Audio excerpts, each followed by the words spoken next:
Hey, Glenn. Hey, Chris. Hey, man. Hey, good to talk to you.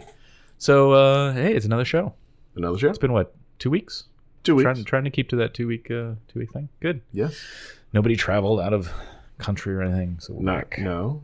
Cool. But I'm traveling this weekend. Oh, that's true. You are. We'll get to that. So, okay, fine. What? You sure you want to announce that? I mean, what if people like waiting? I need to go steal me an outside table.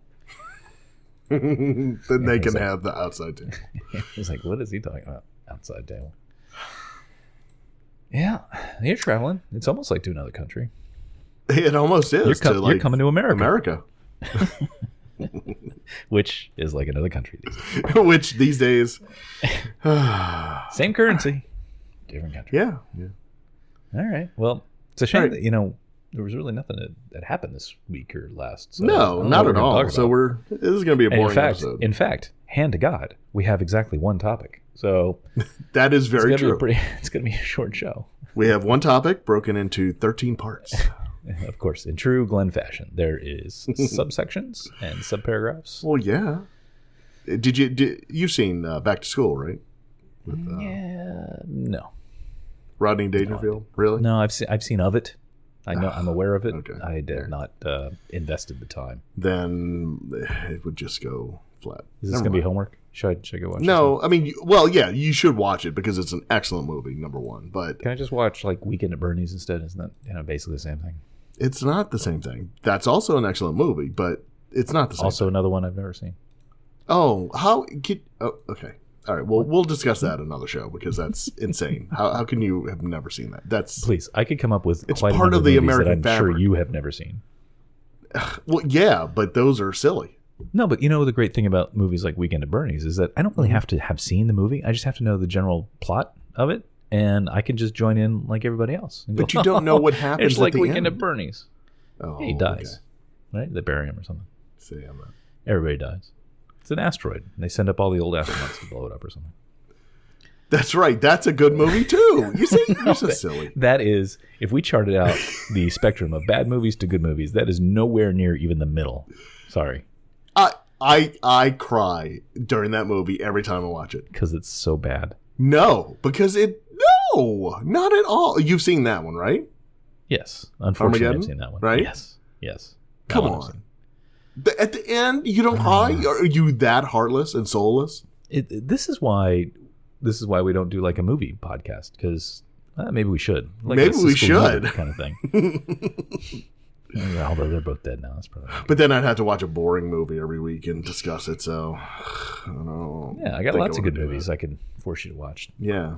I was talking to somebody about 2001: A Space Odyssey today. Okay, well that's a good movie. That's a good movie. That is a good movie. Okay. You like that movie? Oh, darn. Yes, that's a good movie. I know I can pick a few I know you don't like, but I know you could too. Yeah. I have no doubt in your abilities. No, all right. Let's get this back on track, shall we? All right. You always go off wandering around like it's some meadow that you just, yeah, that's me. Like a goat. Just a goat wandering around chewing the grass. That's me. You ever play a game of Goat Simulator? I think there's like a goat simulator. Have you seen this thing? Never It's have. really I think popular. you mentioned it to me. You go look it Oh, up. no, like on Steam or that's something. not true. My son plays it. Okay. All right. I got to go check this thing out now. Goat Simulator. And I think there's even a Goat Simulator 2. I'm like, yes, is that's it like the one a he new and wanted. improved goat? Right, exactly. All right. All right. Did anything happen? Is this see we're filling because there's nothing to talk about. There's absolutely nothing to talk about. So this past weekend was the D23 Expo, which they only hold once every 2 years. And am I right? They alternate that, like Anaheim, Orlando. Or That is is Anaheim? completely incorrect. It is always in Anaheim. Star Wars does jump around. Yeah. So. Okay, but the D23 is always in Anaheim. It is. That's kind of obnoxious. It is. Oh, what was the one that there used to be a different show. It was a Disneyana show that we. So yes, they had the Disneyana convention, and that did go back and forth. That doesn't exist anymore, right? No, that's kind of took the place of it. Yeah. Which is okay. Before you get into it, which is I think I told you that's what I thought D23 was. I thought it was just like Disney. So I never really paid attention to it. So I'm like, it's just more, Walt Disney Classics Collection kind of level of stuff to buy. But no, apparently they talk about real news at this place. Yeah. So since it is every 2 years, they tend to hold a lot of their announcements for it because they want to have a big Bang, and so they have different panels, and so they have like a movie panel where they preview all the upcoming movies, the Marvel movies, Star Wars movies, and Disney movies coming up. They have I believe they have an animation panel. They have just various ones, but the one that we're going to talk about today is the Parks and Recreation panel, because that deals with, believe it or not, the theme parks. Something with parks and yes, recreation. That's right. Okay. Did they talk about like water mice? Did that come up? Amazingly enough, it did not come up. I don't know how, because we had. What did they talk about? Is there anything going on? Yeah, so they announced a ton of stuff. This is pretty much the biggest panel they've ever had, and the most stuff that they've ever announced. So what we're going to do is we're going to go through all of their announcements in reverse order of the way hold your applause, please. We're going to play. Like we're. You can do it. Yeah, the top 10 guy. What's his name? The top. Oh, Casey Kasem? Casey Kasem. Oh, I used to be able to do a good impression, but probably not now. Really? Could you do it now? No, not now. Yeah. Okay. No. Well, anyway, because it seemed like they went for the Big Bangs first, and then petered out at the end. Don't you think? So we're gonna. Yeah, exactly. So we're gonna do it the right way. Okay. Well, I got to before we jump into it though, because okay. I need to. I don't want to interrupt you because I know you get it. This is like going to be like launching a rocket. Like you can't turn the rocket off. It's just going to go. Right. That's right. People, I have been given specific instruction to basically stay quiet. So you got to deal with Glenn for a while. But I got to say, I thought about all these announcements without mentioning the specifics. But as a set, this has got to be the biggest single set of announcements in like a single day. In the 30 years that I've been really paying any sort of reasonably close attention to what's going on at the parks. I mean, this is almost like once in a lifetime set of kind of announcements, don't you think? It is. It really is. So, I mean, it's huge. It's pretty impressive just because it spans. I mean, they've announced a whole new theme park, right? Oh, Animal Kingdom's coming. But that's like one big announcement. This is like a whole bunch of really big things. So let's talk about them. Sounds good. Go. Okay, the first one is the immersive superhero experience is coming to Disney California Adventure Park. The Guardians of the Galaxy will soon be joined by Spider-Man and the Avengers in what will become a completely immersive superhero universe at the park. That's pretty much it. Am I allowed to ask questions? I'm sorry. So I'll. I don't know what that. I don't know what that means. I know every one of those words. I don't know what they mean together. So nobody does because they don't have any specifics yet. They're just telling people that in the coming years, they don't have a timeline. They don't have anything. They just announced that there will be attractions for Spider-Man and the Avengers coming. They don't know what I do at my job. I just kind of make announcements that things are coming. Get it done. I would like this. Make it so. Okay, so superhero experience of some kind. All right. What else we got? I don't like that one. I'm going to set that over here off to the side. What else we got? Disney, a few years ago, they announced that they were building 2 cruise ships. But they surprised everybody during the Expo and announced that they're actually building 3. So the first 2 were originally supposed to be finished in 2021 and 2023. So they're actually going to have another one come out in 2022. So right in the middle. So from 2021 to 2023, we're going to get a ship every year. So first of all, this has to have always been the plan, right? I mean, otherwise, why would you have so. We're just not going to do anything for a year. We're just going to take, that first ship, that was rough. We're going to take a year off, reassess our priorities, and then build another one. That, it seems like they always have the plan. But you know what? Those guys at DCL, they can build as many ships as they want. I am such a fan. When do we got to do a DCL show because I used to be such not a fan at all. And now I'm just such a huge fan. So, right. Well, good. Are these? I haven't looked at them, but are they like the same as like 3 more the same, slightly bigger than the second set they built? Pretty much. Yeah. Okay. Good. Keep it coming. More ships. All ship names, design plans, and itineraries are still in development, with each having their own unique experiences. They will be the same size. approximately 135,000 gross tons. Oh, okay. With 1,250 guest staterooms planned, which is slightly larger than the newest cruise line ships, the Dream and Fantasy. Yep. Been on all of them except the Dream. Haven't gotten that one yet. But yeah, cool. Cool. Don't you think it's strange it takes this long to build ships, though? No, I want them to take as long as they need to. No, you throw some stuff together. The first one they made, they did it like in halves and just like glued them together, right? Yeah. I mean, it shouldn't be that hard. Anyway, well, cool. I know a few people at DCL, so I'm sure they're busy. That is good. So they're going to have 7 cruise ships. Is that right? Yeah. Does that math check out? 3, it does. 5, 7. Yep, you're right. Crazy, right? You can add, Glenn. Good. I know. Which sounds like a lot, but it's really not. If you look at like the fleet for like Royal Caribbean or something, it's really not. Yeah, I know, but still for Disney, Yeah. Yep. I'm still surprised it takes that long, but all right. Yeah. Cool. Okay. All right. I like that one. I'll put that in here on the other side of the things I like. Okay. That's a good one. All right. Next. So far, you're 1 for 1. 1 and 1. New Pixar Pier to bring favorite Pixar stories to life at Disney California Adventure Park. And a limited time Pixar Fest celebration coming throughout Disneyland Resort. So at Disneyland, at California Adventure, there's Paradise Pier, and that's where the roller coaster is. That's where Toy Story Mania is. That's where the big Ferris wheel is. So that whole area is going to be rethemed to Pixar. Permanently. I don't know where to put that one on my desk. I'll just put it right in the middle. And also the parade, Paint the Night, that was displaced by Main Street Electro Parade at Disneyland. It's going to move over to to California Adventure. So they're actually going to have 2 night light parades. Wow. One in each park. Here in Florida, we get squat. Exactly. Got nothing. Actually, I think that Paint the Light parade was pretty good, wasn't it? It's very good. And I was hoping that they would move it, they would do a swap, right? And it would come to Disney World this fall. But and I think a lot of people thought that was going to happen, but nope, it's not. Can't they build 2 of them? Just build like a couple extra floats? You would think. It seems like you're absolutely right, because it seems like that they can clone attractions and with no problem. Well, we keep building ships, but we exactly. But parades, it's like, that's way too complicated. We can't do that. Yeah, we don't have that much chicken wire. Right. Christmas only comes once a year, so those lights are only available, from November to December. Ooh, that's a lot of tires underneath there. Golly.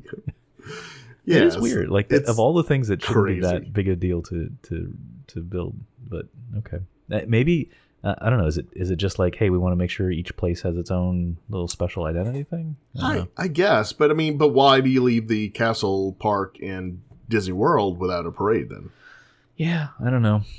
Hatred. I don't know. Now they do. Now the Disney World daytime parade is much better than the daytime parade in Disneyland, but I don't think that makes up for it.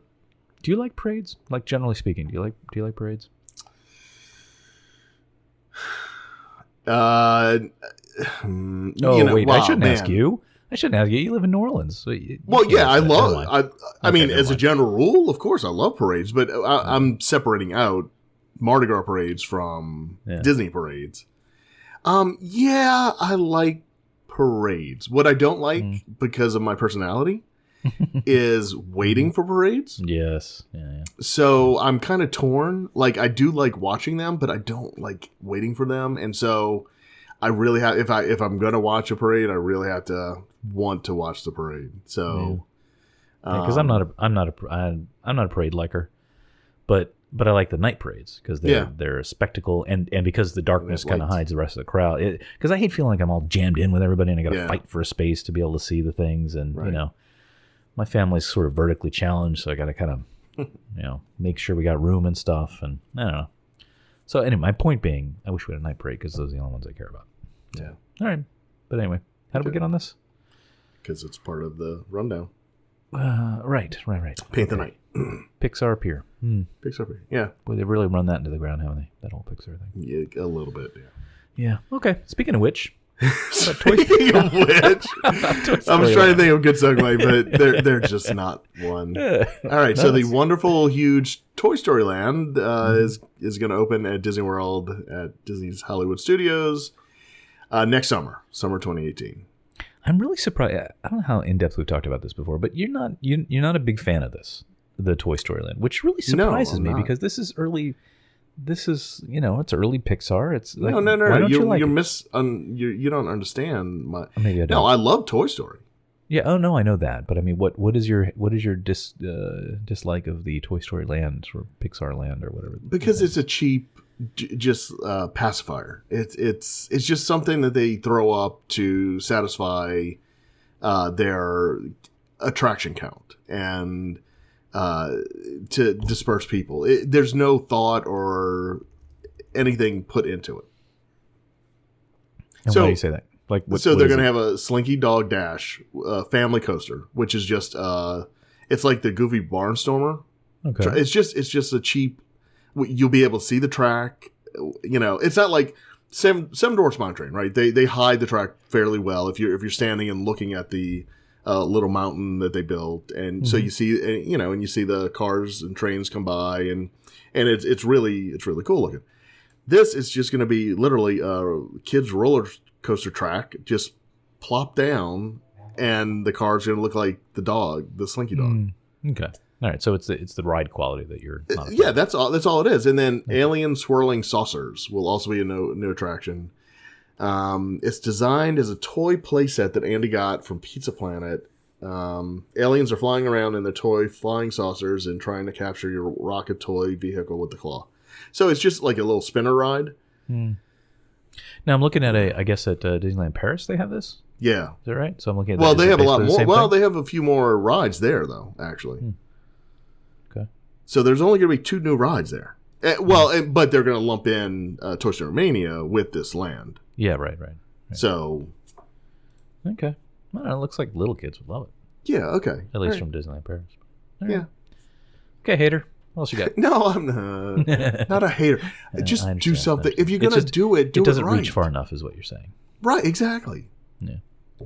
Toy Story Mania, it's not my favorite ride, but at least it's a quality ride. Like, it's something new and unique. My kids love it, but that's something you can only find there, right? It's not. Yeah. Nice. So that's it's like all the what do they call that? The at Animal Kingdom they have that whole oh right, Dino Land. It's the exact same thing. Yeah, that kind of thing. Where it's just sort of like midway rides, kind of just dressed up a little bit. Right. Yes, Chris. That's exactly right. Yes. No, I'm saying that. Okay, next. New theater inspired by Kansas City's Willis Wood Theater to debut at Disney World Resort. A new venue for world-class entertainment is coming to Main Street, USA at Magic Kingdom Park. By the way, for all of these, I'm going to put the links to all of the official announcements in the show notes so that people can go to them. I'm sure everybody's seen all of these already, but if you haven't, go to the show notes, click on the link, and you can see the and concept there's so much art. there that gosh, there was even stuff I learned yesterday. I'm like, I didn't realize was in the announcement. So yeah, guaranteed something. So you and I went back and forth on this a little bit. Wait, let me back up just a second. So in California Adventure, there's a Hyperion Theater, and it is where they had Aladdin for a long time playing there. But it's almost like Broadway quality shows. It's a big theater. It's a big production, and it's a huge attraction at California Adventure. So this is going to be something similar. That's what they're trying to do. They're trying to bring a stage act to the Magic Kingdom. Now, you and I, because you were asking me about it through just chat, and I said that it's going to take over the Town Square Theater. I still think that's the case, but I haven't really seen an announcement that is actually going to be the case. But if they don't do that, I don't know where they would build it. Yeah, it seems like it kind of has to be over there, right? Unless they, because on the other side is what, the town hall thing. Well, the other side, is City Hall. City Hall, thank you. City Hall and the fire stations. And right behind, but if you think logistically, right behind that is it butts up against the Jungle Cruise. Oh, right. So yeah, it's got to be over there, and that thing's already kind of a theater. So, right, it's big, it's huge too. So I would assume they're just going to build onto the back of that. I could be wrong, but I don't know. Do you think just on the back? I mean, it looks like a total redo. Like they would just. You think they'd tear it down? Really? It looks like. Yeah, hold on. Because it almost, I bet it looks like it's going to be wider. Like I can't remember what's in that space right now, but like wherever the restaurant ends. Tony's Town Square restaurant is on the left hand. If you're looking at, but there's even a little bit more room beyond that, I think, isn't there? Like before you get to where like the hat shop is and all that. Yeah, there's there's a little fence. Yeah, it goes to the backstage area. So that's kind of my sense is they just kind of take that whole bit and then build a new thing. And it makes me nervous because I'm nothing against the theater that they want to make. I'm a little thrown as to why they need it exactly, but I mean you've seen the shows that they do with Disneyland, so maybe that's why. But I don't know. I get nervous anytime they touch Main Street because every time they have, it's really not been for the better. I'm looking at you. Generic gift shops. The Emporium? Main Street Cinema. Looking at you. Oh yeah. Just stuff like that. All of those unique shops that they used to have, right? Yeah, right. The Magic Shop and I worry about anything changing there, but the arcade. I'm sure it'll be nice. Okay. Yeah. So what happens to like Meet Mickey and because that's a neat thing. Mickey becomes homeless. Oh no! Is he going to be like out in front of the park with like a he is. like a cup, like he looking is for money? Oh. Well, actually, we'll cover it in a second, but he's actually going to have a new home, I think. Is he? Okay. Probably, yes. I would assume. Hey, side note. I know I'm not supposed to, but we're talking about Mickey, right? Yeah. So they have those. We talked about the security things before. Actually, maybe I mentioned this. Maybe I didn't. They have the security things, right? They check the bags and everything. Right? Mm-hmm. And I never thought about this before, but we went through one time, and my son, I think he was 5, maybe he was 4, somewhere in that age. And he said, "Well, what are they doing, Dad?" And I'm like, I stammer because I'm like, I don't know how to explain this to. Yeah, like, right. I don't want to say they're looking for guns so people don't kill the other people. I don't want to say that. And without missing a beat, the security guard there, he just looked at my son. He said, "We're looking for mousetraps." I'm like, that's a fantastic answer. It is. It's not real, right? Though, right? Is that really what they're looking for? That's what he said. Are you going to disagree with the security man? I guess not. Mr. Welch, you want to follow us over here, please? Yeah. No, I thought that was a great answer. That is a great answer. It really is. Because that would be very dangerous to the mouse, right? So. It would be. Anyway, that's very smart. Sorry. Side notes. All right, back on track. Where are we at? I should have taken my Ritalin today. All right. All right. The Disney Skyliner and new mini vehicles to transport guests around Walt Disney World Resort. So we've spoken about this on our rumors in past episodes, and I believe we said there's no way in HE double hockey sticks they would do this because that just seems ridiculous. Yeah, I kind of because there's many different logistical challenges. But okay, I'm wrong. They're doing it. You'll find that I'm wrong with a lot of this stuff. No, I've found that over the years. So let's put you up there as the expert. So I still don't understand what problem this solves for them. Because you presume everything's done to solve a problem. Whether it's we need more attractions, we need I don't know, we need to soak more money out of people. Like, what is it? Because it seems like such a massive undertaking. Not the Uber like car service thing, but no, that's a whole different thing. Yeah, I mean that I get. That just people are making money on that. We should do that. But a Skyliner, like the gondolas, the gondolas. So what does that solve exactly? That they're having a problem with? I don't know. I mean, you would think transportation, but I mean this is not like a high speed, high capacity solution to a transportation issue. Right. That's why I'm befuddled by it, because it seems like now, with one exception, because I was actually talking about this with somebody at work. And by the way, this news is so big. I've had multiple people that don't even know that we do this show, stop by my desk and stuff to say, Did you hear what Disney announced? So, word has gotten out even to the regular folks. I actually had a similar situation at work. I heard people talking about it. I'm like, wow, they never talk about it. It really did. It got reach. But so the only thing I can imagine is, because each gondola I don't think carries that many people. From the pictures, it probably holds 10 people ish. Oh, you think? I was thinking like 6 to 8. But maybe 10. I don't know. I honestly don't know. And I'm kind of judging by things I've seen in other cities that they kind of do that. And so I'm thinking 10-ish people. I don't even know what could be. So let's say it's 10. It's a good, nice round number. Mm-hmm.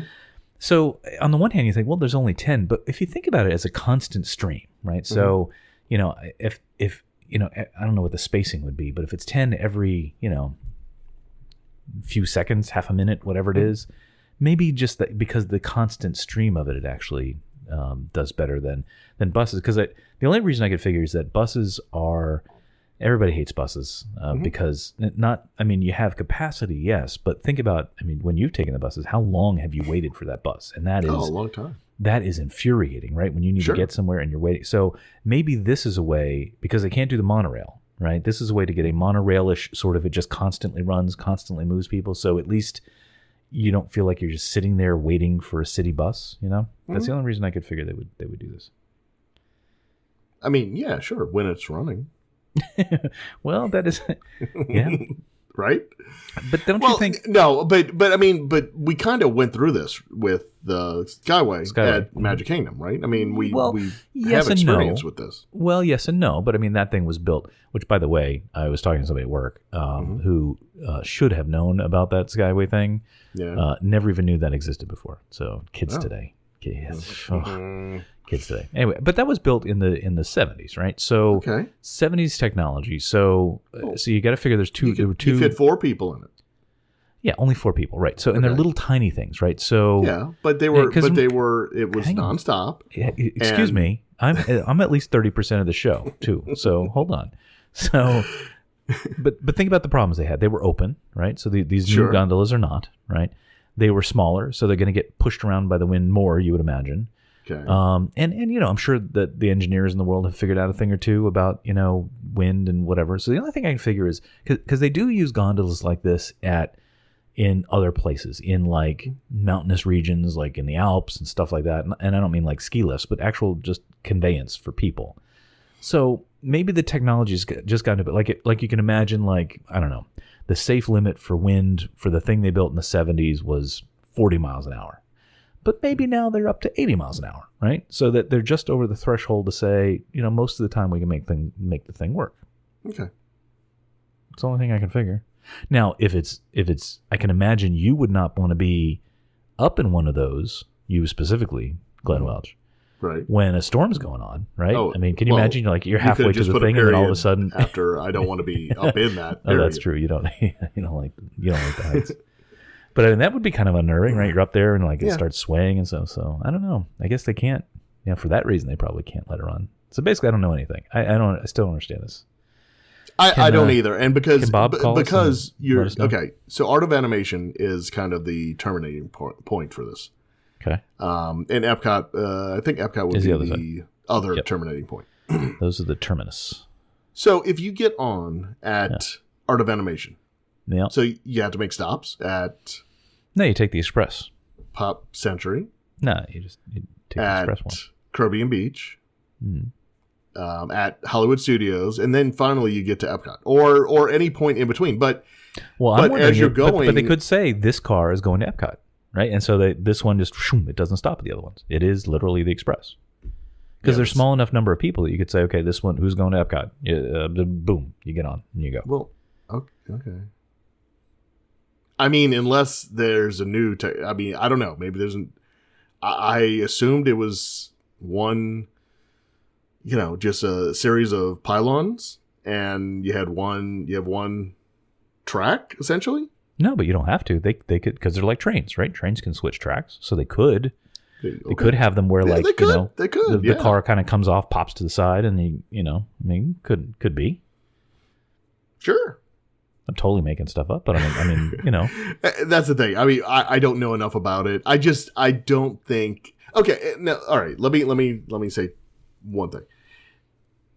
During the day when everybody's at the parks and not at the hotel. Like, if you just want to go back to your hotel, it's going to be awesome. You're going to jump on it with probably no wait, get back to your hotel, relax, whatever.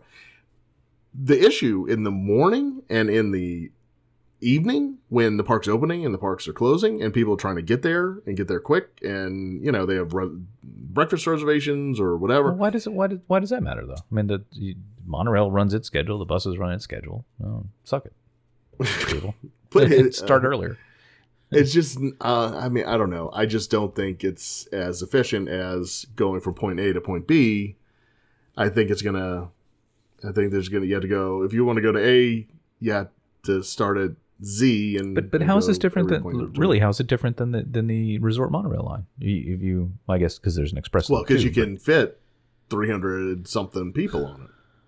Yeah, but look at the spacing, right? So actually, I just sent you a link to a CNN article from a few years ago. I guess it was. It says skypods or gondolas is the next big thing in urban transport, right? So, and you look at the spacing of these things. So yeah, each one doesn't carry that many, but they go one after the other, after the other, after the other. Where I mean, monorail, you can put I don't know, a couple hundred. How many fit on that? But then you're going to wait another 5-10 minutes for the next one to come through. Where this one is just constant stream. I mean, they come every 2 minutes. Whatever. Whatever. I'm going to use numbers that fit my argument. But well, monorails can run in the rain and bad weather, but they can't build a monorail, right? So that's number one. Why not? You're assuming they can. Well, I mean, why would you? All right, let me choose my words. All right, Your Honor. Let me choose my words. They're building a gondola. Let me use my. They could have built. No. But think about it. Hot air balloons. Maybe they wanted to. They can do whatever they want. They're Disney. Oh boy. So they settled on gondolas. There's still physics. I'm pretty sure they still. I mean, they're not Apple. They still have to deal with like physics and stuff. I don't know. It seems like there's probably because if you look at like the pictures of the ones that were where's this? This is in Rio. Yeah. That they're using this. Like there's pylons, but the track is the track is just the cable, which is kind of unnerving. But it's just the cable. No, that's perfectly fine. And so you don't you go much higher, you go over the things. You don't have to take up as much real estate. The pylons are farther apart. Mm-hmm. And I would bet overall maintenance is probably less. But let's just presume for whatever reason that they somebody came along and said we really need to increase capacity between Epcot and the animation right? Mm-hmm. And somebody, some junior exec came in and said, we should build a monorail. And then all the engineers in the room went, oh, here goes Steve again. And so they had to explain to Steve why a monorail is not feasible for that, right? So then they had to find, okay, well, what else? What's the second best option? Right? That's the only way I figure they end up with a solution like this. Okay. No. I don't know. It'll be interesting. I look forward to seeing what it's actually going to be and what the route is going to be and what the cars are going to look like and the capacity. I mean, it's going to be cool. Now, once again, here's something else that they don't put a date on. So we don't know when. That was my next question. Okay. Yeah, so there's actually no date. So it's coming. All right. The other thing I'm going to send to you is there's a Wikipedia page called List of Gondola Lifts, which is interesting because I didn't realize these are this popular. I mean, I knew they were used in places, but because I watch The Amazing Race, and I don't know, it's interesting. Like you said, I'll be really curious to see the details of this when we should do like a little race to see like does this happen or does like a new DCL ship come out? We'll see which happens first. All right, that's the list. We're done. No, a few more. All right, go. All right. Oh, I'm glad the next one's not one that would really be interesting to me. So go ahead. Yeah. I'll keep quiet on this one. Plans were unveiled for a Star Wars inspired themed resort at Walt Disney World. Star Wars. Once again, there's no date on this as well, and from what I've read, it doesn't look like in the construction that they've already done on Star Wars Land or Star Wars Galaxy's Edge, which we'll get to. It doesn't look like they even started building this out. However, it's going to be a Disney 360 vacation concept. The new vacation experience will be a living adventure that allows guests to immerse themselves in an entirely new form of Disney storytelling. From the second you arrive, you will become a part of the Star Wars story.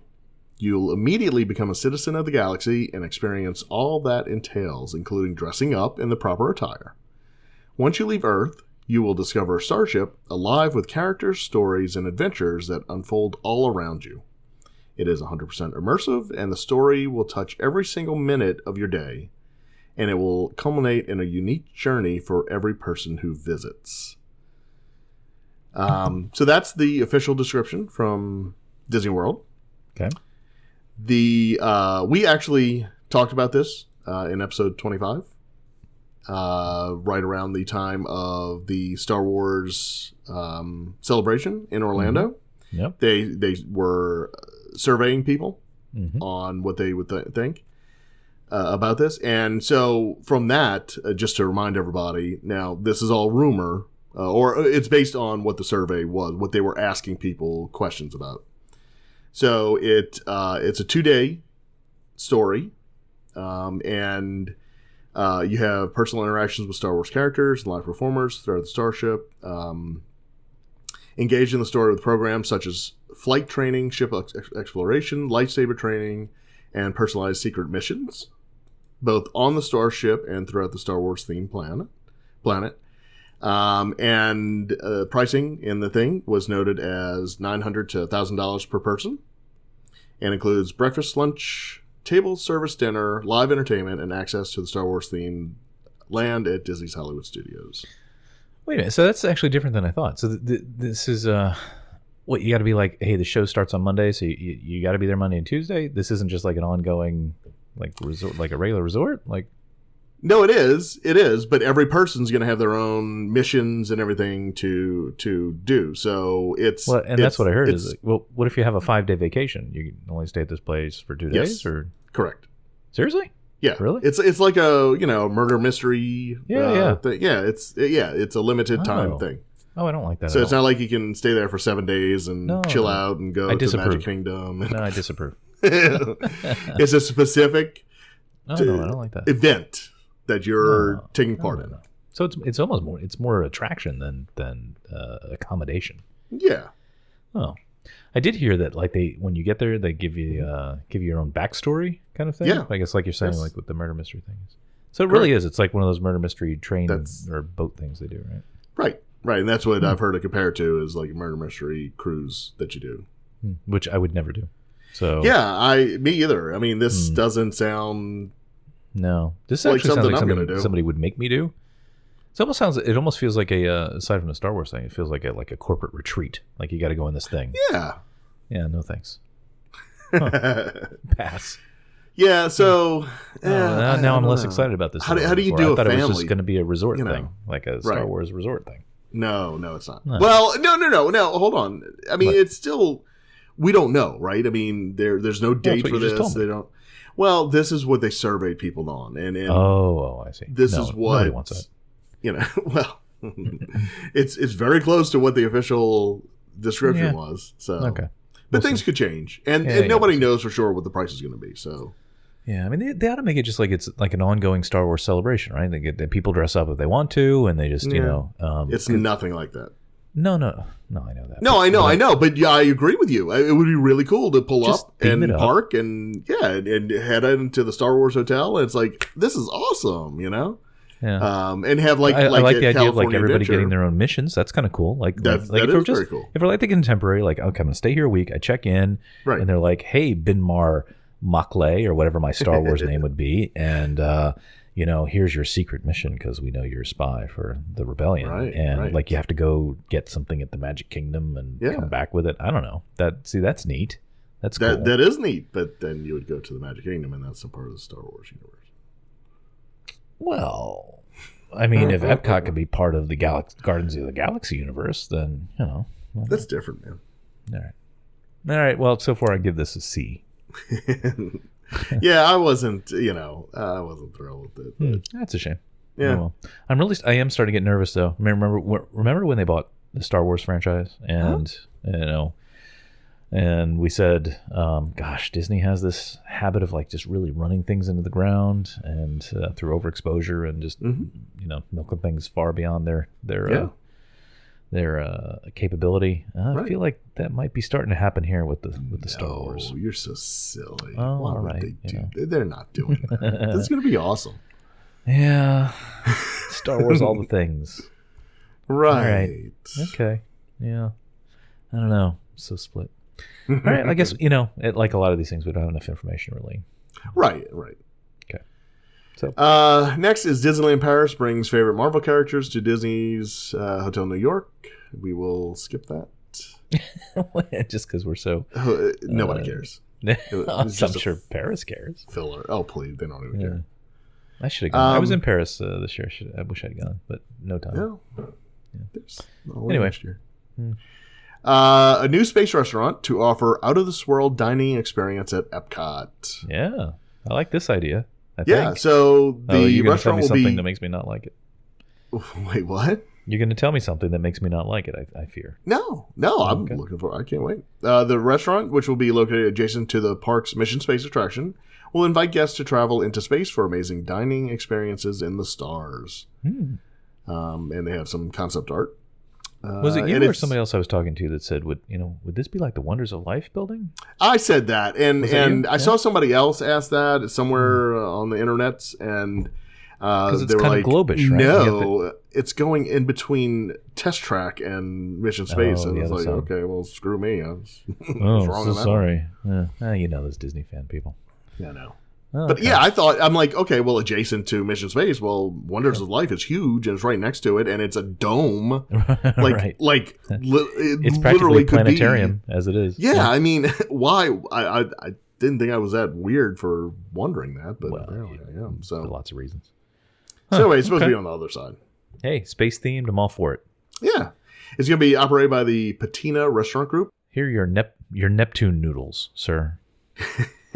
Well, I saw somebody else say that. They're like, oh, God, it's just going to be regular food with stupid space That's names. what it is. And they're like, oh, I hope it's not just freeze-dried ice cream. That's what it for dessert, we have freeze-dried ice cream for you or rehydrated peas. Yeah, exactly. Your choice. So anyway, that sounds cool. I like that. Yeah, idea. I'll still go. All right, cool. All right, give that an A or B. Anyway. Yeah. All right. Neutron attraction coming to Magic Kingdom Park at Walt Disney World Resort. Now, I'm a little bit excited about this because I love Tron. Yeah, can you believe that?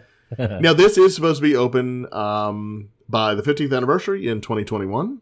So 4 more years. Sounds so far away. It should be. It does sound far away, but this is it's a clone of Shanghai's, so they've already built it. They just need to, Which by the way, actually, so when I heard about this, I'm like, this will be interesting see which way Glenn falls on this, because on the one hand it's Tron, but on the other hand, you have a record of really hating things that they just take from one park and put in another park. So I was really curious which way you would fall on this. No, I don't. No, if it's okay, all right. If you take it from Disneyland, right. Ladies and gentlemen, for those of you that haven't known Glenn as long as I have, this is what's known as rationalization. This is where Glenn takes what is a ridiculous position relative to his character and previous decisions, and then gives it some sort of rational explanation. Okay, you ready? Boy. All right. I think the two United States resorts. Mm-hmm. They should have as little overlap as possible. Okay.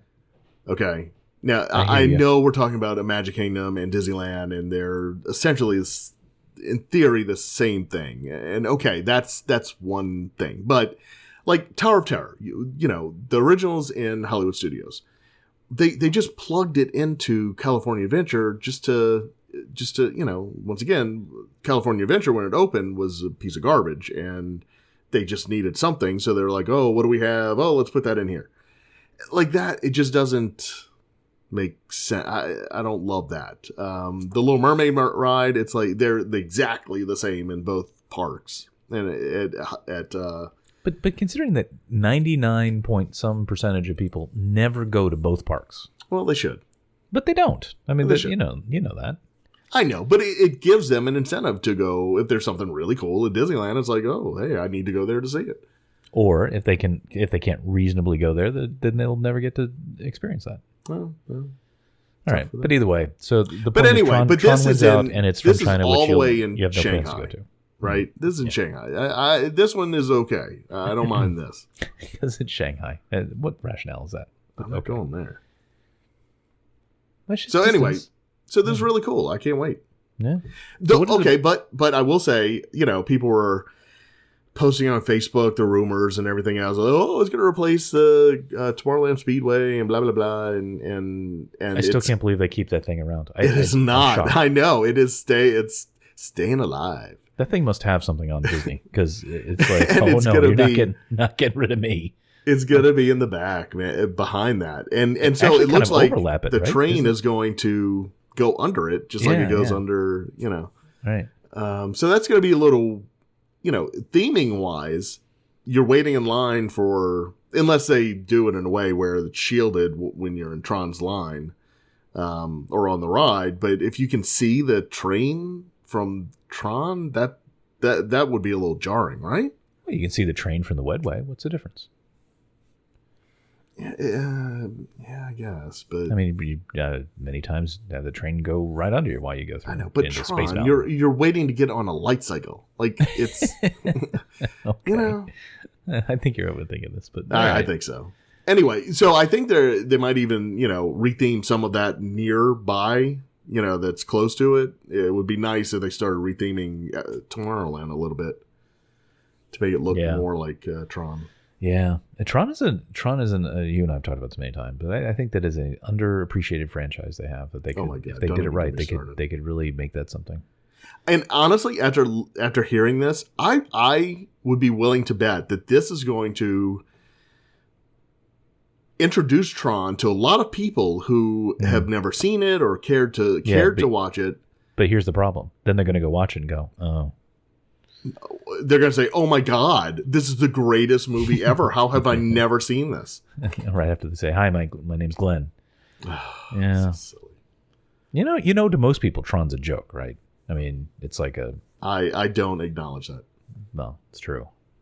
I like it. You like it. Know, but to most people, it was like, what is this? Because it was too advanced for them. They're not intelligent enough to understand it and appreciate it. Nobody in our audience falls in that category, by the way. But that's right.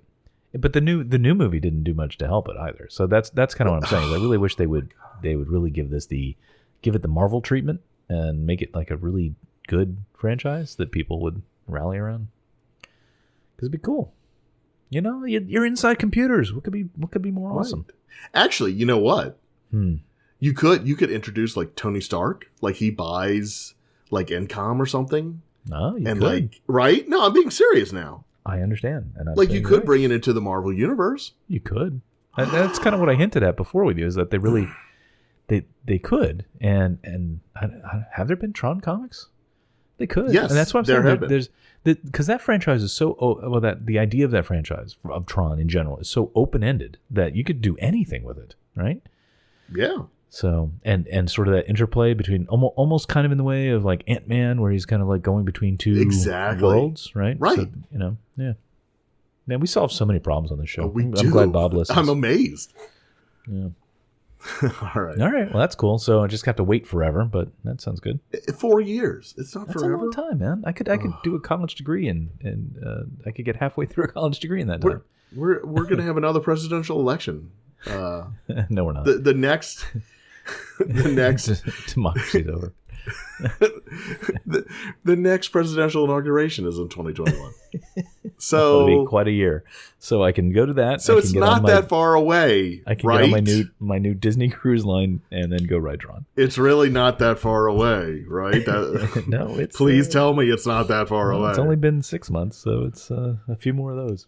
Okay, well. All right, next one. Let's come on. Happier times. All right, Tron. Yay, Tron. Yay, Tron. Okay. By the way, that's close to number one for me on this. No, you're kidding me. Yeah, wait, it's up there. I'm sorry. Let me try that again. You might have to edit this. No, you're kidding me. That was better. Next. Okay. So next is fairly large news. Guardians of the Galaxy and Ratatouille attractions are coming to Epcot. Which seems weird to have those two things named in one sentence, but okay. I know. And they kind of... Anyway, we're going to get to some other stuff a few more minutes. But anyway, So we'll deal with this right now. Mm-hmm. Guardians of the Galaxy is going to go where Universe of Energy is. Okay. Universe of Energy is closing August 13th of this year. No. That's only a few weeks away. It's only a few weeks away. Remember I told you I just went there not long ago? Because I'm like, I had a feeling. I have a feeling this ride's going away. I know. And we'll be sure to ride it as well. Yep. So we don't know anything about the attraction. They didn't announce anything about it. They just said that it was coming. So where did I read something about? What's the guy's name from? So the only thing we know is that as part of this is that Peter Quill, or Star-Lord, actually visited Epcot as a kid. So there's they showed a picture of a kid at Epcot, literally. That's a pretty weak tie-in, don't you think? A little bit. Again, a little so bit. But imagining the boardroom meetings. So they're like, we really, the Epcot people are going to go crazy unless this makes sense. How do we tie this in? Just say he went there one time. Right. Well, it was apparently his favorite place to go when he was a kid. So. Mine too. I'm not Star-Lord. There you go. Show title. I'm not Star-Lord. There you go. So that's Guardians of the Galaxy. Next is Ratatouille. Okay. Is going to be opening in France. Mm-hmm. So it's basically going to be the same ride as is in Disneyland Paris in Walt Disney Studios there. Okay. I think it's a perfect fit, obviously, right? And it adds another attraction, and I don't think it'll have that much impact to overall.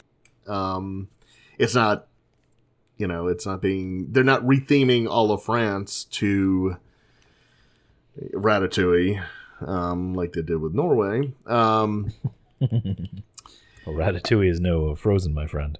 But the interesting thing is that they did not announce a closing date for Impressions de France. Wait, I'm sorry. What Go ahead, you say it.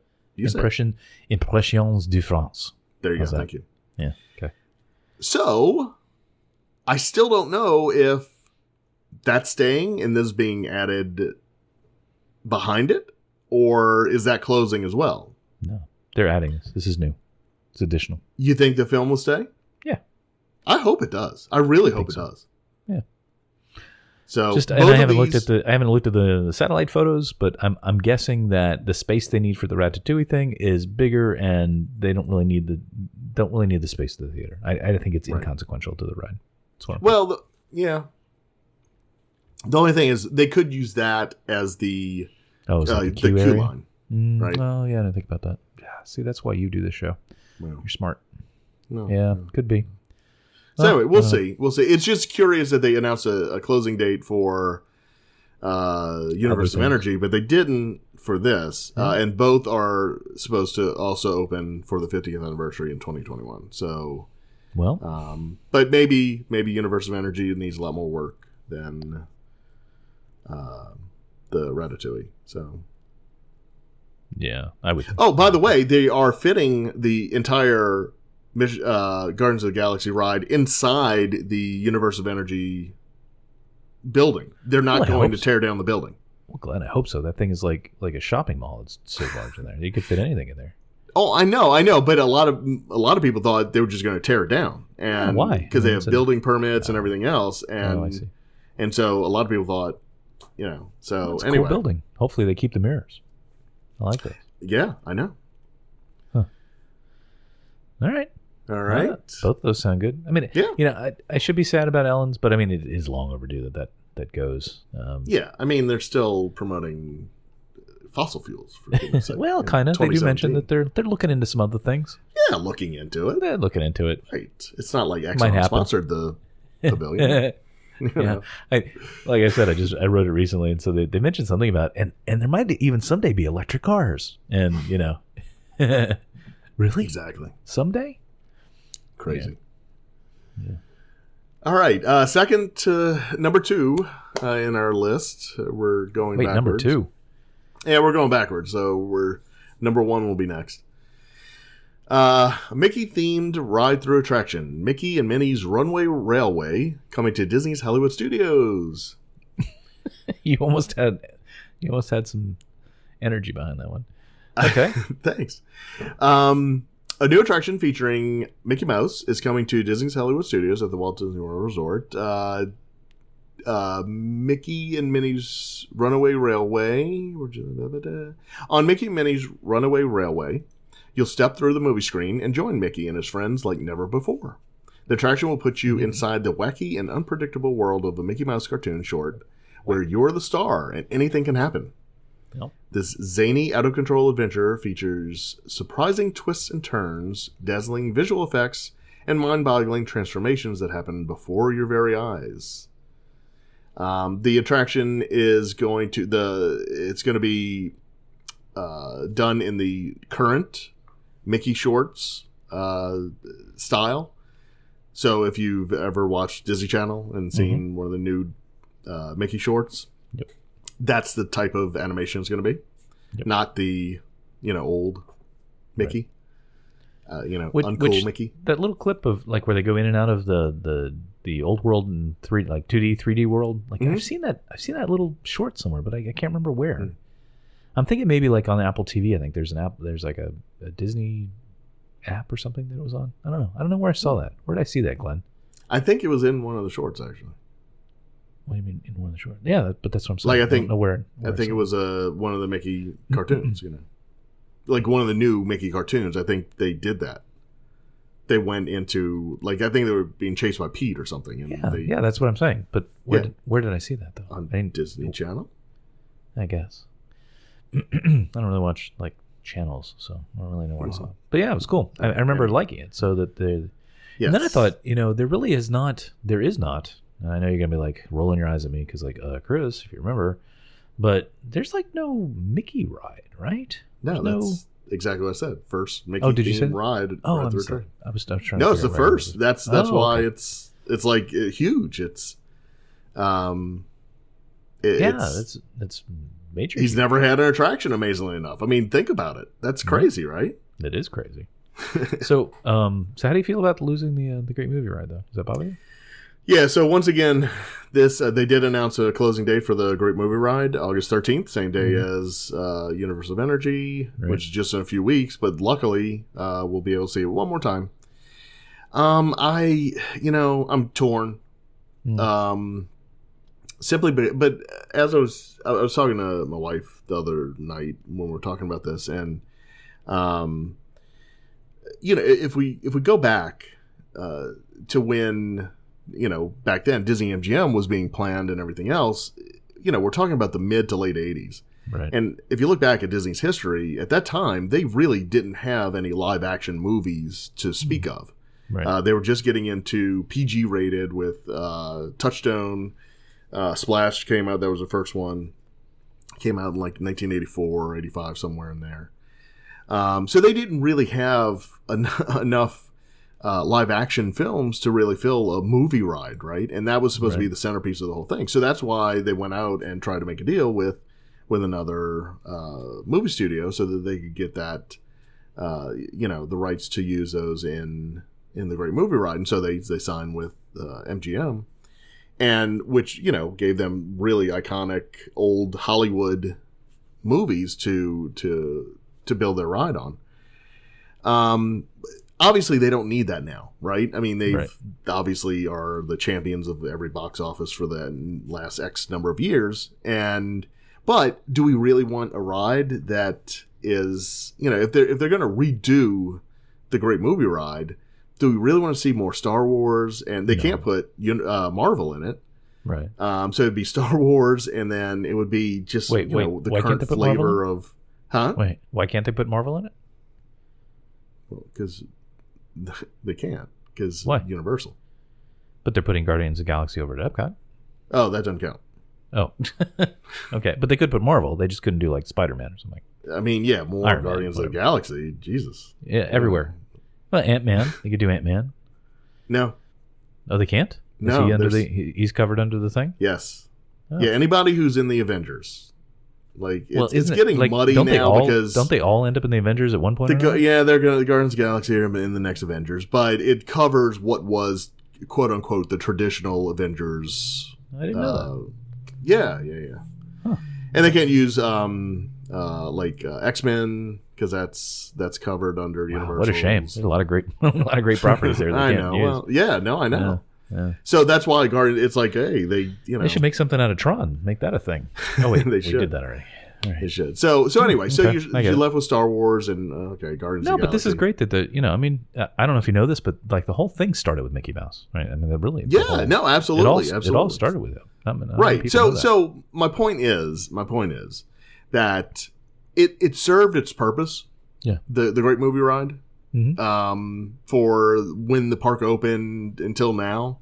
I personally, I'm going to be sad to see it go simply because it means a lot to me, right? No. Personally. But in the grand scheme of things, is it time for it to change? Yeah, probably so. Yeah, it's fine. I'm like I said, I'm going to relish it when I see it next week. But I'll also be excited when this is open. So the only thing, do we know anything about this ride? Like, is it going to be like what kind of ride? So they say it's going to have a new experience calling 2.5D. So it's essentially 3D, but no glasses are needed. It's some kind of new technology that they're using. But the thought is it's going to be kind of like Roger Rabbit's Toontown Spin in Disneyland. See, that's the only thing I'd be sad to see change here is that the Great Movie Ride is nice because it's a long ride. Mm-hmm. It's not a thrill ride, right? It's everybody can enjoy it. You're not jostle around. So it's nice for that sort of, and we're losing so many of those, it seems. Yeah. I mean, Universe of Energy, right? Right. Yeah. Good point. It's essentially the same kind of thing. And I don't mean like, I need a boring thing to like rest, but I mean, it is nice when you kind of, the pacing of the park. It's nice to have those things that are like, okay, we can kind of settle in for a little bit and have a really rich experience. I mean, the Great Movie Ride is really well made, right? I mean, it's really awesome. The only downside to it is it's so dependent on the quality of the cast members that you get to run the thing. That's true.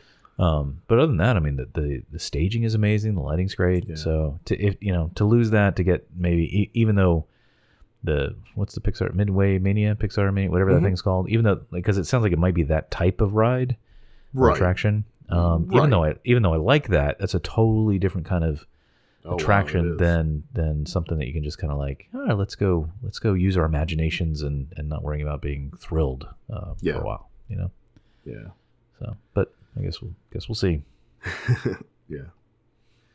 All right, and then the top announcement from the panel was Star Wars Galaxy's Edge is announced as the name for Star Wars Lands, and it's going to open late 2019 at Hollywood Studios.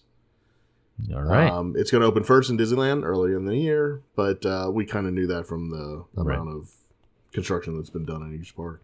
Right. But seems so far away as well. It does, but it's really not that far away. No. It's like midterms. Yeah.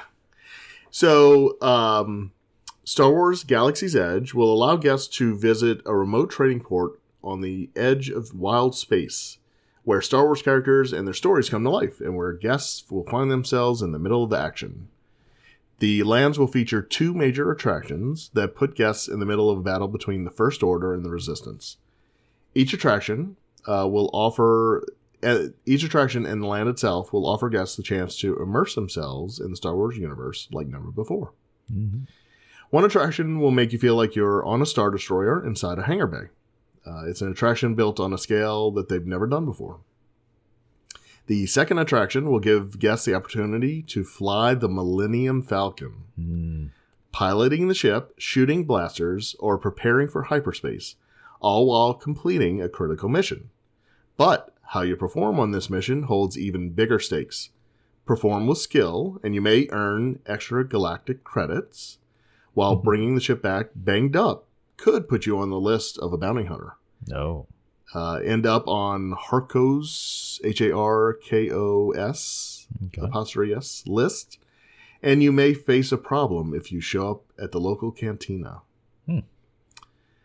So apparently, like if you do bad, they're going to send a bounty hunter after you. And if you do good, they'll have people congratulating you after. All right. Sounds kind of cool. Guests will also encounter many familiar faces inside Star Wars Galaxy's Edge, including BB-8, Chewbacca, members of the First Order, and Anthony Daniels, among many others, Rex, the troublesome pilot you may remember from the previous version of Star Tours. Okay, wait, previous version. Oh, that's right. He's not there anymore. That's right. He's the DJ at the cantina. Oh, okay. Because he's out of a job. That's awesome. And speaking of the cantina, here guests will be able to try unique concoctions like blue milk. For only $8.95. That's right. Actually, nearby, they'll also be able to acquire trinkets and treasures from across the galaxy. You don't say. I know. So this is, this is pretty cool, man. I cannot wait for Galaxy's Edge to open. It does sound cool. It does, man. So this is all adjacent to the existing Tatooine traders and Star. Well, right? no, is man, that's being touched. Or? So that's what I went on Google Maps the other day, and I'm like, how are they going to connect Star Tours? Because you got like Muppets and down the old Avenue of the Americas thing. What do they call that? Right down the New York Street little hallway. But then how are you going to? Well, yeah, I mean, like, how do you? It's like, because Muppet Land is just like right there in the middle. But that's okay. That's the back of it, right? So it's like a I guess you go through a little street scene. Yeah, that's not unreasonable. Just goes around it. I guess we'll see. But I mean, like, does that gift shop still? I guess so, because it's kind of part of the ride there. Man, it's so cool. Yeah, it's gonna be neat. Cool. I still worry, might see my overexposure comment from earlier, but I'll take it. This, after going to Harry Potter World at Universal, if this is that same type of thing, it's gonna be awesome. Yeah. Well, it's no Avatar, but it's not Avatar.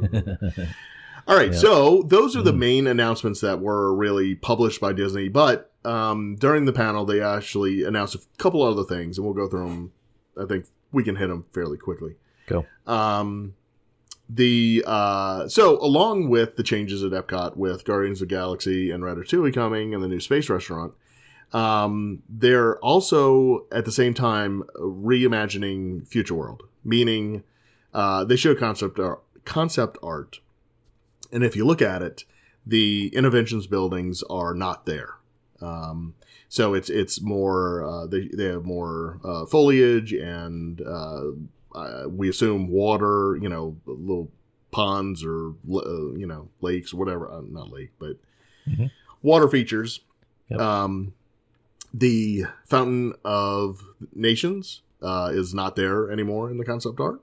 Well, kind of moves, right? Whether they keep it the same name or not, but there's a new large fountain up where that sort of bridge walkway is now, where where the what is it called? The little water play thing for the kids. What do you call those things? Splash pad. Yeah. Like where that is, it's like they bisect that bridge and have it go around some big fountain thing based on the concept art, right? Yeah.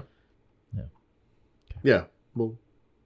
Yeah. So I mean, there's a lot we're trying to glean from this. Right. Vague representation of which is just concept anyway. I mean, none of it's concrete. Yeah, but what we see in it is that all of the pavilion buildings, including the Wonders of Life, they're all still there. So, because I think the point of the concept is that it's focusing the attention to say basically everything inside that monorail ring is like they take a bulldozer to it and start over, right? Essentially. Pretty much, yeah. and it's exactly. That makes perfect sense because there's pretty much nothing in Interventions right now. Like right. I think they've went through all of their contracts and closed everything. Wow. Like I can't think of anything that's open in there right now other than Mouse Gears and the Starbucks that they just opened and the electric umbrella. The restaurant. Yeah. So they might have there are what look like, circular buildings in there. Those could be like the restaurants and but they're not the same shops. Buildings. I mean, it looks no, they're going to start over. Exactly, different buildings. Yeah. Right. Yep. Which is and we talked about this already a little bit, but it's sad because I have such a love for Epcot, right? I mean, that's the place that I fell in love with when back way long time ago when I was a kid. But something's got to happen there, and it is. Epcot will never be the Epcot it was, so might as well make it a brand new, reimagined, awesome Epcot. So it looks nice.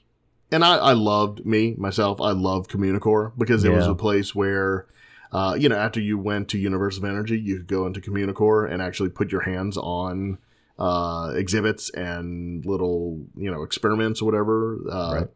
Ride a bike to make a light bulb glow, and so that you could actually physically. That was one of the first places to see actual touch screens getting used. Exactly. Yep. Yeah. So I'm, I miss all that today, and so I'm gonna be sad because these are the buildings that house that, but they're nothing today, Yeah.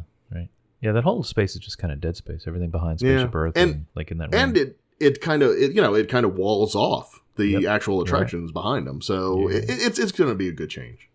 I like from the concept art. I like the feel of it. Right, it feels very sort of Magic Kingdom hubbish, where you sort of have like these pathways and some natural spaces, and I hope they still keep some elements of like futury techie things in it, like the little LED what am I saying, fiber optic pathway that they have. Keep stuff like that. But I think it's time. Yeah, it is.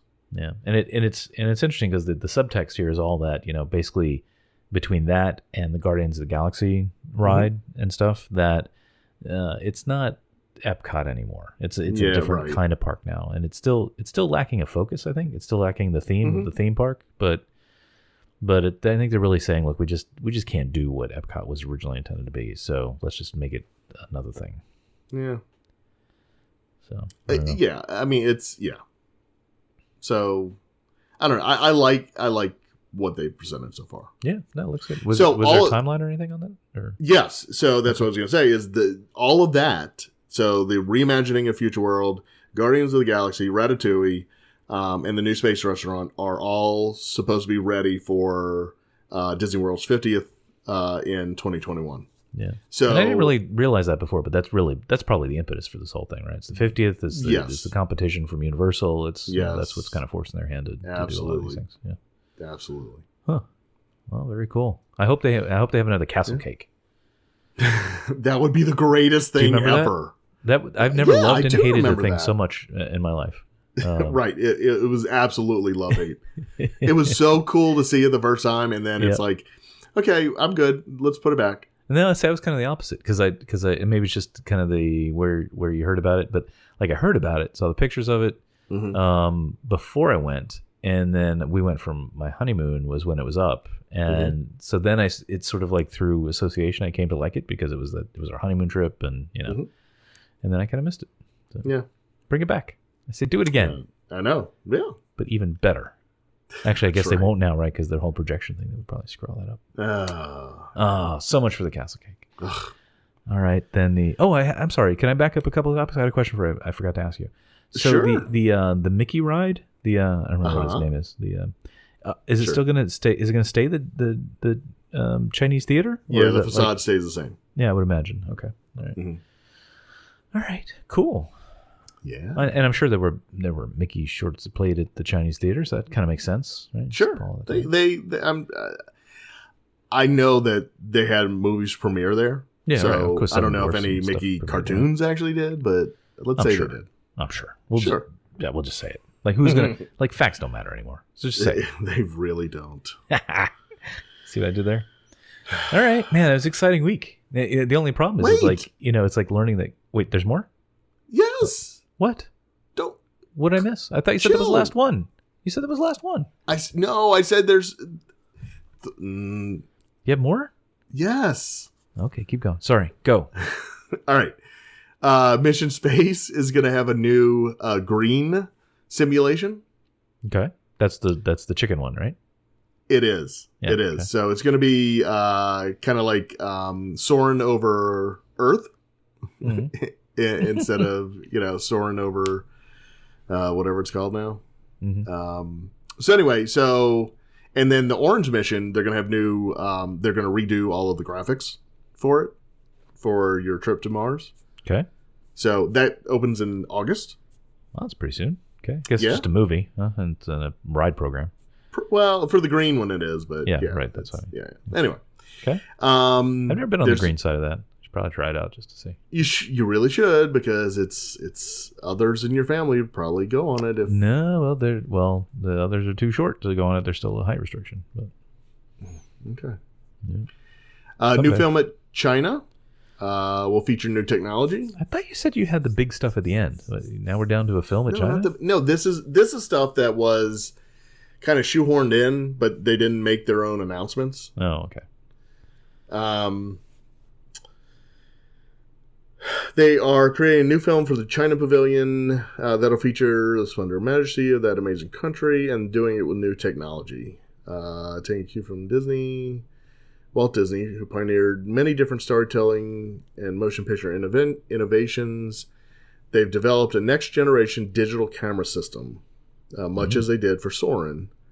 Our teams are going to be taking this immersive camera system on the road for the first time to film a brand new seamless Circle Vision show for the China Pavilion. Oh. They got a whole bunch of GoPro. Isn't that GoPro system? Isn't that what they did? They just put a whole bunch of those together? Maybe. I mean, that I'm GoPros only half joking, man. But that's what it is. GoPros, right? I think half what you see on TV now is done by GoPros. Yeah, it seems that way. Okay. So anyway, that's coming. They don't have a date on that, but I assume that's going to be pretty quick. I can't remember the last time I saw that movie. I'm pretty sure I have. I just don't remember. Oh, it's good. I know you like that whole China area. I do. I do. I don't know why, but I do. It's better than Russia. Okay. And then finally, we need a Russia pavilion. When's that coming? Finally, well, yeah. Yeah. See, can I reorder these topics? Called You can't finish on this one. Okay, last one. That's great. The new Disney Riviera Resort hotel announced for Walt Disney World and it's going to connect to the Disney Skyliner. Okay, I couldn't be less excited by this. Okay, me either. Yeah, let's go back and talk about Toronto. So what this is they have demolished part of the Caribbean Beach Resort, and they've done that already. So they've started building this thing, but it's going to be. We don't know how it's going to be separated, if it is from Caribbean Beach or if it's just going to be added on or what. But it's going to be Disney Vacation Club Resort, the 15th one, and 300 units, opening in fall 2019. And if you've ever seen a Residence Inn, you've seen the concept art for this hotel. Okay, cool. Can't wait. Yeah, that's great. Can't wait. Yeah. All right. So anyway, all right. That's a good place to stop. That's a great place to stop. Yep. Wow. Still, that aside from the Disney Riviera, an awesome set of announcements. It's like we said at the beginning, it was a huge set of announcements, man. Huge, bigly. And I don't, for the most part, I like all of them. There's a couple clunkers in there, but not overall. They're great additions. Yeah, can't all be amazing. Oh, cool. No, they can't. It's a long day. It's like somebody telling you what you're going to get for Christmas, but it's January 2nd. So, you got a while to wait. Right, exactly. All right, good, yeah, exciting. Cool. So, is it? It probably makes you even more excited for your trip, right? Coming up here in just a little while. Yeah, I get to see two. I right under the wire. I was going to say that's good timing. It's perfect timing, man. Yeah. You get one more chance at two classic attractions for forever. Yep. Very good. Awesome. Yeah. Well, that was quite a list. It was. All right. We're 4 hours in now. Hope everybody's still I know. Do you have a pick of the week? I do. Do you have one? I do. All right. Whose turn is it? It doesn't matter. Mine is only going to interest. I know it'll interest one person in our audience at least. Okay. I know one.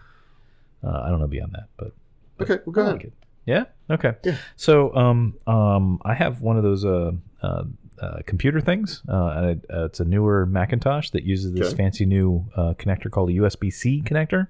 Yeah. You heard about these things? I have. Yeah, so I like USB-C because it's pretty capable and it seems like there's getting a lot of adoption.